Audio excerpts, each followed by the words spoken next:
নমস্কার, আমার নাম অনুভাজন। আমি রামকৃষ্ণ বিদ্যাপীঠ স্কুলের ক্লাস 4-এর ছাত্রী।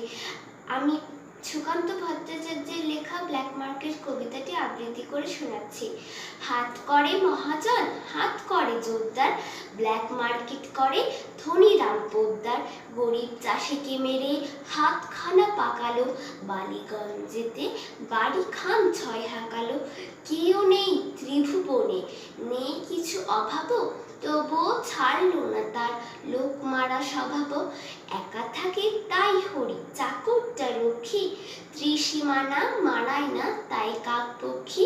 বিশ্বে কাউকে রাম কাছে পেতে চান না, হরি বাজার করে সেই করে রান্না। এমনি করেই বেশ কেটে যাচ্ছিল কাল, হঠাৎ হিসেবে রাম দেখলেন গোলমাল।